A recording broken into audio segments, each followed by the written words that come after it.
le renouveau du Taveni Huir Atira. Steve Chayou, vous êtes entré au Taveni Huir Atira en 2018, par exemple.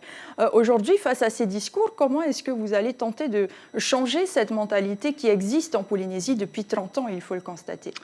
Déjà, je déplore le fait que le président du pays a une posture un peu schizophrénique, c'est-à-dire qu'il confond ses fonctions de président de la Polynésie française et ses fonctions de président du Tapura Huir Atira.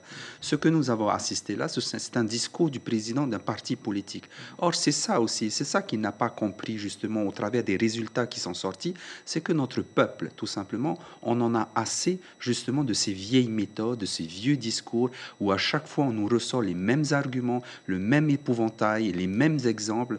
Aujourd'hui, je pense qu'en 2022, on accomplit beaucoup mieux les choses par rapport à la question de l'autodétermination et notre population est beaucoup plus consciente et c'est le résultat aussi de notre élection aujourd'hui. Mais c'est malgré tout aussi un vote sanction contre le gouvernement d'Edouard Fritsch. Donc finalement, le titre de président du Tapura Huir Atira et président du pays vont un petit peu ensemble. Pas dans ma vision, en tout cas. Dans ma vision, quand on est un président du pays, le président de la Polynésie française, on est le président de tous les Polynésiens, qu'on soit autonomiste ou indépendantiste. Quand on est président de la Polynésie française, on n'agite pas l'épouvantail en disant « Ouh, attention, ça fait peur, c'est la misère arrive ». Non, quand on est président de la Polynésie française, il faut rassembler son peuple et il faut l'apaiser. Et malheureusement, l'attitude de notre président ne va pas dans ce sens.